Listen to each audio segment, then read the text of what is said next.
మనకి ఈ సంబంధం అతి కష్టం మీద దొరికింది. నీ కలల్ని మర్చిపో. రాబోయే నీ జీవితానికి స్వాగతం పలుకు. ఇక ఇవన్నీ వదిలేసి నీ నిశ్చితార్థానికి సిద్ధంగా. వాళ్ళు ఈ రోజు వస్తున్నారు నిశ్చితార్థానికి. ఈరోజా? ఈ రోజే. అమ్మా అమ్మా, నేను రాణగారికి ఒక లేఖ రాశాను. కనీసం దానికి జవాబు వచ్చే వరకైనా ఆగుతాం. ఏంటి, నువ్వు రాణా గారికి లేఖ రాసావా?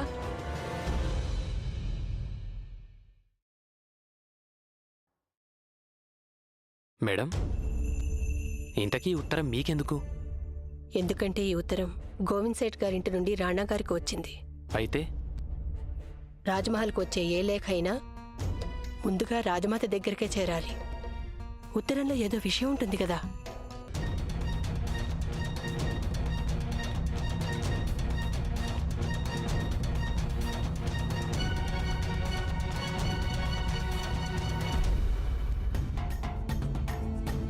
అయ్యో, ఆయన ఆమీర్ కోట్ రాజుగారే. కానీ నువ్వు ఆయన లక్షలాది మంది పౌరుల్లో 26 వచ్చిన ఓ అమ్మాయివి. నీ నెత్తి మీద నష్ట జాతకరాలు అన్న మచ్చపడింది. ఆయన నిజంగానే నిన్ను తన పట్టపు రాణిని చేసుకుంటాడనుకుంటున్నావా? గాయత్రి, ఇన్నేళ్లుగా మేం నీకోసం ఒక్క సంబంధాన్ని కూడా తీసుకురాలేకపోయాం. ఇప్పుడు ఈ సంబంధం కూడా చెడిపోయిందంటే ఇక జీవితంలో వేరే సంబంధం తీసుకురాలేం. నేను నీ అమ్మనమ్మా. నీ ఆనందాల దారిలోకి ఎవరిని రానివ్వను. చివరికి నిన్ను కూడా. ఈ ప్రేమ అనే భ్రమను నీ బుర్రలోంచి తీసేయ్. ఒక్కసారి కళ్ళు తెరిచి చూడు. దామోదర్ ఒక్కడే నిన్ను పెళ్లి చేసుకోవటానికి అంగీకరించాడు. నాకు తెలుసు గాయత్రి, అతన్ని కలల రాకుమారుడ్లా లేకపోవచ్చు, కానీ తీసి పారేసేలా కూడా లేడు కదా. ఇక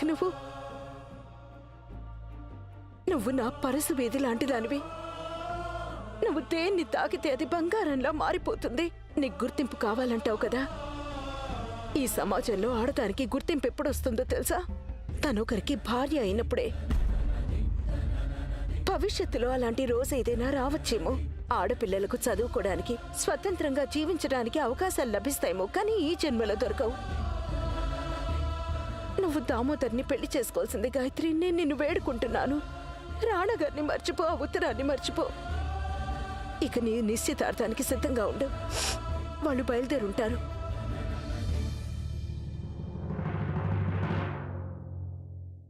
ప్రియమైన రాణాగారు, ఈరోజు మా ఇంట్లో నా మాటను వినటానికి ఎవ్వరూ లేరు. ఇల్లు మాత్రం నాదే, కానీ ఇంట్లో వాళ్ళు పరాయి వాళ్ళల్లా అనిపిస్తున్నారు. అందుకే నా అనుకున్న వ్యక్తితో నా బాధను పంచుకోవాలనుకున్నాను.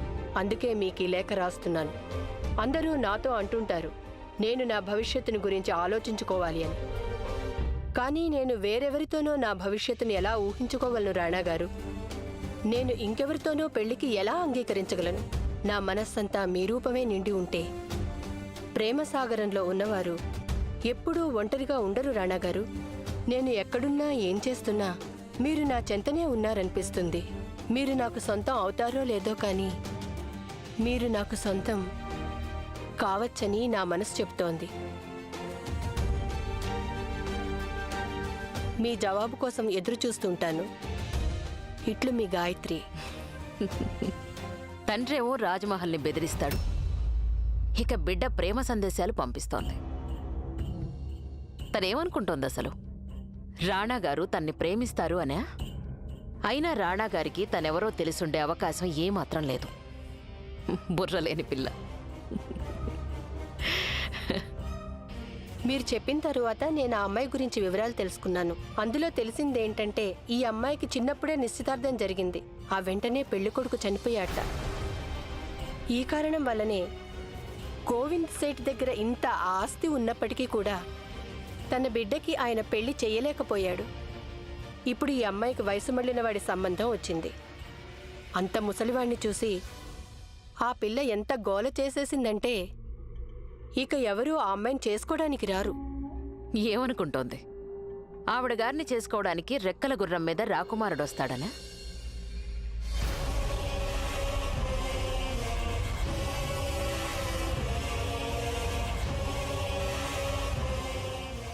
రాజమాత, ఏమీ అనుకోనంటే తమరు ఏం ఆలోచిస్తున్నారో తెలుసుకోవచ్చా?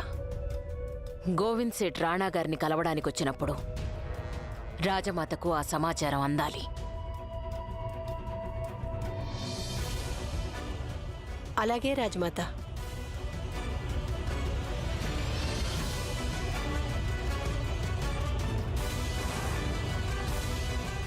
ఈ ఉత్తరానికి జవాబు నా గుప్పెట్లో ఉంది.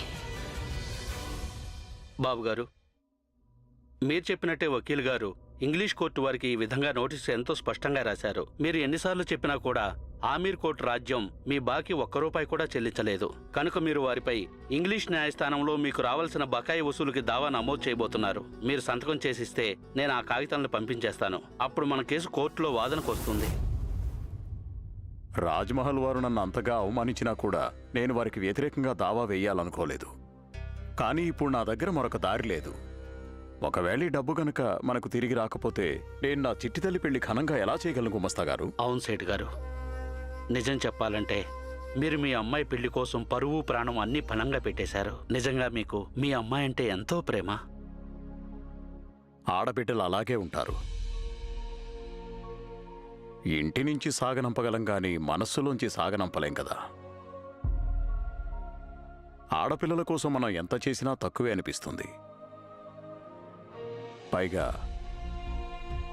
నేను నా చిట్టి తల్లికి అసలేమీ చేయలేకపోయాను. ఆఖరికి నేను ఈ సంబంధాన్ని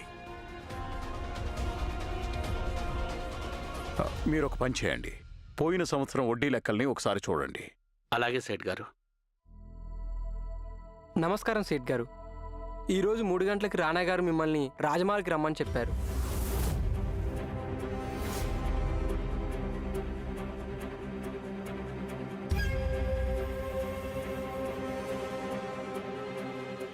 తమాషాగా ఉంది. నేనెప్పుడు దావా వేయడానికి సిద్ధమవుదామనుకున్నా రాజమహల్ నుంచి కబురు వస్తుంది. బహుశా భవిష్యత్తు మరోలా రాసిపెట్టుందేమో అయ్యగారు. లేదంటే ఈ పాటికి మీరు దావా వేసి ఉండేవారు కదా. నా ఉద్దేశంలో మీరు రాజమహల్కు వెళ్ళడమే మంచిది.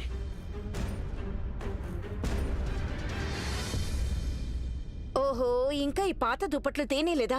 అసలు మీరంతా ఏం చేస్తున్నారు? చిన్న చిన్న పనులు కూడా ఇంతసేపేంటి? పెళ్లి వాళ్ళు వచ్చేస్తారంటే వినరే, త్వరగా కానివ్వండి. ఇదిగో రంగయ్య, చెప్పండి. మిఠాయిల సంగతి ఏమైంది?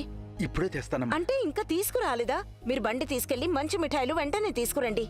మా గాయత్రికి నిశ్చితార్థం జరుగుతోంది. ఎలాంటి లోటు జరగకూడదు. త్వరగా వెళ్ళండి. ఒక్క నిమిషం, ముందు మీరు దుప్పట్లు మార్పించండి. పైకెళ్ళి కొత్త దుప్పట్లు తీసుకురండి. వెళ్ళండి, త్వరగా వెళ్ళండి. మాలా, బాబాయ్, నాకేమైనా ఉత్తరం వచ్చిందా? ప్రతి లేఖకి జవాబు పంపడానికి అంత సమయం ఉండదు రాజకుటుంబం వాళ్ళకి. ఒక్క మాట చెప్పనా అమ్మా? మీ అమ్మ చెప్పిన మాట విను. నీ తలరాతతో ఎందుకు వృధాగా పోరాడుతున్నావు?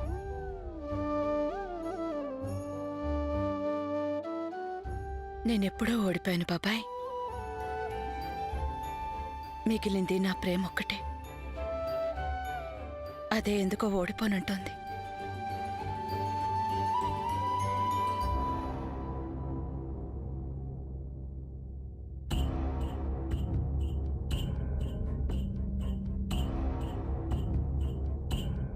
నేను గోవింద్ సేట్ని. నన్ను రాణాగారు కలవమని కబురు పంపారు.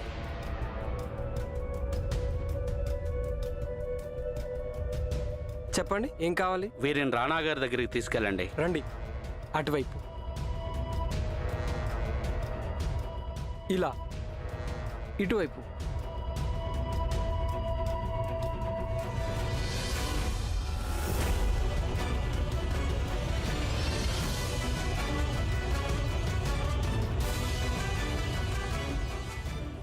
తమరా? మమ్మల్ని కలవమని రాణాగారు కబురు పంపారు. మీలాంటి పెద్దవాళ్లు సాధారణంగా రాజమహల్కి రారు కదా. రాక వచ్చారుగా. మిమ్మల్ని కలిసే అవకాశం ఈ రాజమాత ఎలా వదులుకోగలరు? అయినా రాజమహల్లో కొన్ని సుసంప్రదాయాలుంటాయి కదా.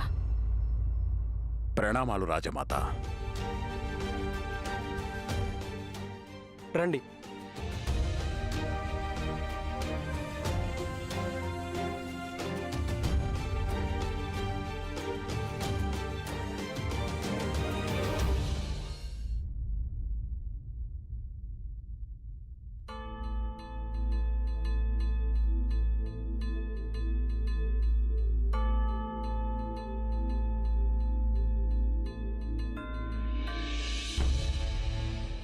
కలిగినింటి వాళ్ళెవ్వరూ ఇతరుల వద్దకు ఒట్టి చేతులతో రారు. రాజమాత గమనించారు మీ చేతిలో ఏదో రాజ్మహల్ కోసం తెచ్చిన కానుకుంది అని. ఏమిటది సేట్ గారు?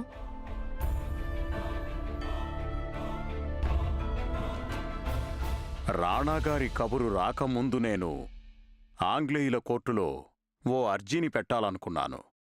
ఇవే ఆ కాగితాలు. రాణాగారు కబురు పంపగానే మీరు పరుగున వచ్చేశారా? ఏమైంది సేట్ గారు? బాగా కంగారుగా కనిపిస్తున్నారు. సరే, మీకు కొంచెం వినోదం చూపిస్తాం. ఇంద్రజాలం ఏమైనా చూస్తారా మీరు కాసేపు? ఒక మాయల మరాఠీ ఉన్నాడు. అతను గాల్లోంచి ఏ వస్తువునైనా తీయగలడు. రాజమాత, మీరు నన్ను చిన్నపిల్లాడనుకుంటున్నారా? భేష్ గోవింద్ సేట్ గారు, మీరు చాలా తెలివైన వారిలా ఉన్నారే. మీకు తెలుసు కదా, ఏం మాయలు చేసినా గాలిలో నుంచి ఏ వస్తువుని రప్పించలేవని. మీరు ఏ నమ్మకంతో రాణాగారిని కలవడానికొచ్చారు? మీరేమనుకుంటున్నారు అసలు? రాణాగారు మీ డబ్బుని గాల్లోంచి పుట్టిస్తారనుకున్నారా? రాణాగారి వద్ద మీకివ్వడానికి కేవలం వాగ్దానాలు మాత్రమే ఉంటాయి. కేవలం వాగ్దానాలతో అప్పులు తీర్చలేము కదా. ఇది మీకు తెలుసు, రాజమాతకి తెలుసు. అయితే ఒకవేళ వాగ్దానాలే కాక మీకు మరొకటి కూడా ఇస్తాము అనంటే ఆ పద్ధతే వేరు. మా దగ్గరున్నది మీరు మీ ఆస్తి మొత్తం అమ్మినా కొనలేరు. ఏమిటది? మీ కూతురి సంతోషం, తన ఉజ్వల భవిష్యత్తు. కానీ ఈ విషయాల్లో నా కూతురుకి సంబంధం ఏంటి? సేట్ గోవింద్ గారు, మీరు వ్యాపారస్తులు కాబట్టి మేం మీతో ఆ భాషలోనే మాట్లాడతాం. మనం ఒక ఒప్పందం చేసుకుందామా? ఎలాంటి ఒప్పందం? మీ కూతురి వివాహం రాజమాత ప్రియంవద సింగ్ గారి కుమారుడు ఆమీర్ కోట్ రాజు రాణా ఇంద్రవదన్ దేవ్ గారితో జరిపించండి. ఇక కట్నంగా మా బాకీ మొత్తాన్ని మాఫీ చెయ్యండి.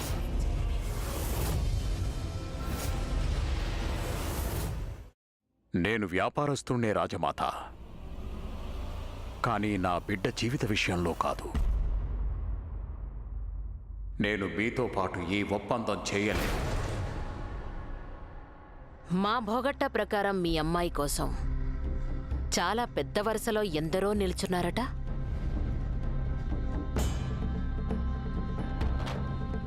నిజమే రాజమాత, నా బిడ్డకి సంబంధాలు దొరకడం చాలా కష్టంగానే ఉంది. కానీ మీకు అందిన భోగట్ట అసంపూర్ణమైనది. నా కూతురు పెళ్లి నిశ్చయం అయిపోయింది. ఈరోజే నిశ్చితార్థం జరుగుతుంది. అటు మీరు మీ కూతురు నిశ్చితార్థం జరుపుతున్నారు, ఇటు తను రాణా గారిని గాఢంగా ప్రేమిస్తోంది.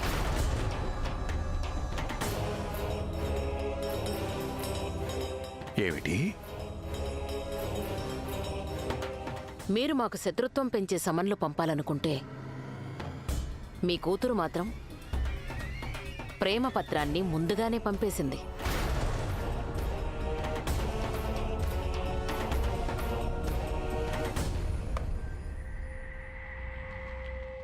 ఇదే ఆ ఉత్తరం. మీ అమ్మాయే స్వయంగా రాణాగారికి రాసింది. చదవండి సేట్ గోవిందాస్ గారు.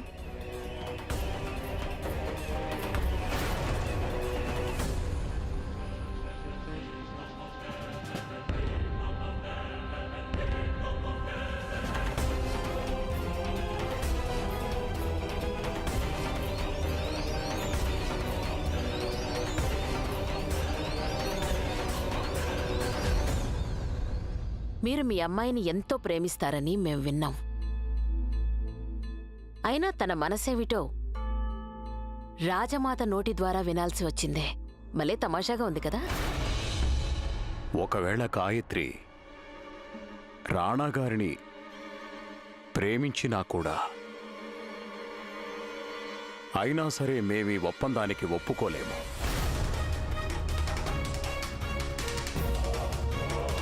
మీరు నన్ను నా కూతురు జీవితంతో వ్యాపారం చేయమంటున్నారు. అవును సేటు గారు, మేము మీ బిడ్డతో వ్యాపారాన్ని చెయ్యమనే అంటున్నాం. అయినా మీరొక తండ్రిగా ఆలోచించి చూడండి. ఈ ఒప్పందంలో అందరికంటే ఎక్కువ లాభం మీ కూతురికే కలుగుతుంది. మీరు ఎవరితో అయితే తన పెళ్లి చెయ్యాలనుకుంటున్నారో నిజంగా అతను ఆమెకు గొప్ప భవిష్యత్తునివ్వగలడా? మాతో సరితూగగలడా? మీ అమ్మాయి రాణాగారిని ప్రేమిస్తోంది. రాణాగారిని వివాహం చేసుకోవడం వల్ల తనకి ప్రేమ లభిస్తుంది, గౌరవం కూడా లభిస్తుంది. మీ అమ్మాయి ఆమీర్ కోట్కి రాణి అవుతుంది. మీ దగ్గర ఎన్నో ఆస్తిపాస్తులున్నప్పటికీ కూడా గోవింద్ సేఠ్, మీరు రాజమాత ముందు తల దించుకునే మాట్లాడతారు. మీ అమ్మాయి అలా తలదించుకునే అవసరం ఉండదు. తన సింహాసనం మీద దర్జాగా కూర్చుంటుంది. ఈ లోకమంతా తన ముందు వినయంగా తల వంచుతుంది. రాజమాత ప్రతిపాదన గురించి మీరొకసారి నిశితంగా ఆలోచించండి. మీ సమాధానం పైన మీ కూతురి భవిష్యత్తు ఆధారపడి ఉంది. తనొక మామూలు అమ్మాయిగా కూడా జీవితాన్ని కొనసాగించవచ్చు, లేదా ఆమీర్ కోట్ రాణిగా జీవితాన్ని జీవించవచ్చు. నిర్ణయం మీ చేతుల్లోనే ఉంది.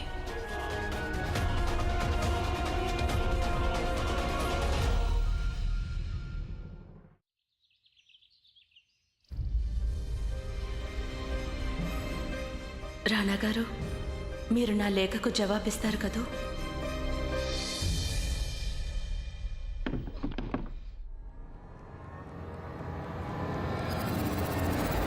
నాన్నగారు, మీరు నిజంగానే నా నిశ్చితార్థం జరిపిస్తున్నారా?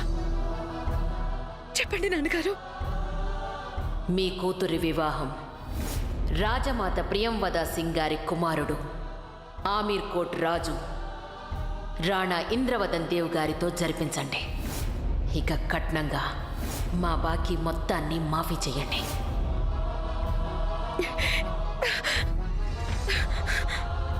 పోన్లేండి, చెప్పొద్దు. మీరిలా మౌనంగా ఉన్నా మీ కళ్ళు చెప్పేది నాకు తెలుస్తుంది. మీ కళ్ళేం చెప్తున్నాయో తెలుసా? మీకు నేనంటే పిచ్చి అభిమానం అని. నేను సంతోషంగా ఉండటమే మీకు కావాలి. ఇప్పుడు చెప్పండి, ఈ సంబంధం నేను చేసుకుంటే సుఖంగా ఉంటానా? అవును చిట్టి తల్లి, ఎప్పుడూ నువ్వు సంతోషంగా ఉండాలనుకుంటాను. ఈ సంబంధం నేను చేసుకుంటే సుఖంగా ఉంటానా? అవును చిట్టి తల్లి, ఎప్పుడూ నువ్వు సంతోషంగా ఉండాలనుకుంటాను. నిన్ను సంతోషంగా ఉంచడానికి అన్ని ప్రయత్నాలు చేస్తున్నానన్నది ఆ భగవంతుడికి తెలుసు. ఈ రోజు నీ నిశ్చితార్థం జరిగి తీరుతుంది.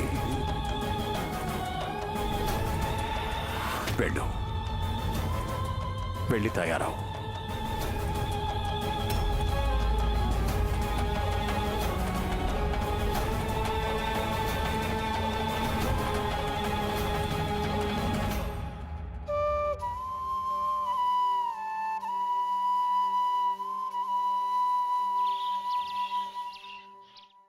ముహూర్త సమయం మించిపోకుండా నిశ్చితార్థం తంతులు ఆరంభిద్దామా? అలాగే కానిద్దాం.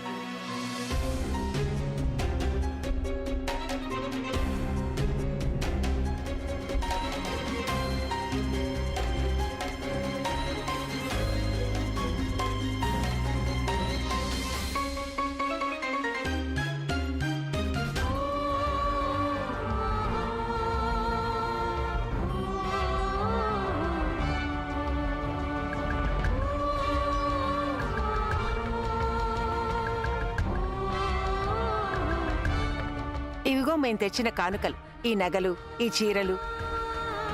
అన్నట్టు వినమ్మా, ఏడాది తిరగకుండా నాకో మేనల్లుండి కనివ్వాలి.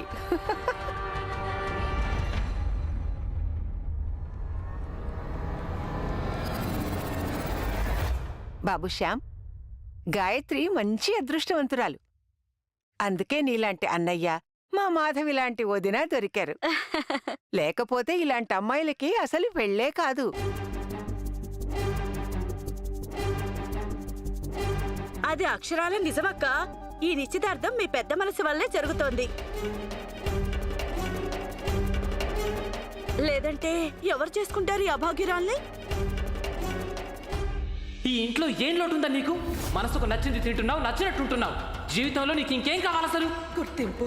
గుర్తింప? అవును, గుర్తింపే. ఆ బ్రహ్మ నా తలరాతలో గుర్తింపు రాయటం మర్చిపోయాడు. కానీ నాన్నగారు నాకు విద్యాబుద్ధులు నేర్పించారు. అందుకే ఇప్పుడు నేను స్వయంగా బ్రహ్మ రాసిన రాతని తిరగ రాసుకుంటాను. మీరిచ్చే సమాధానంపై మీ అమ్మాయి భవిష్యత్తు ఆధారపడి ఉంది. తను ఒక మామూలు అమ్మాయిలా జీవితాన్ని నెట్టుకెళుతుందా, లేక ఆమీర్ కోట్ రాణిగా మారి ఈ రాజ్యాన్ని ఏలుతుందా? నిర్ణయం మీ చేతుల్లోనే ఉంది.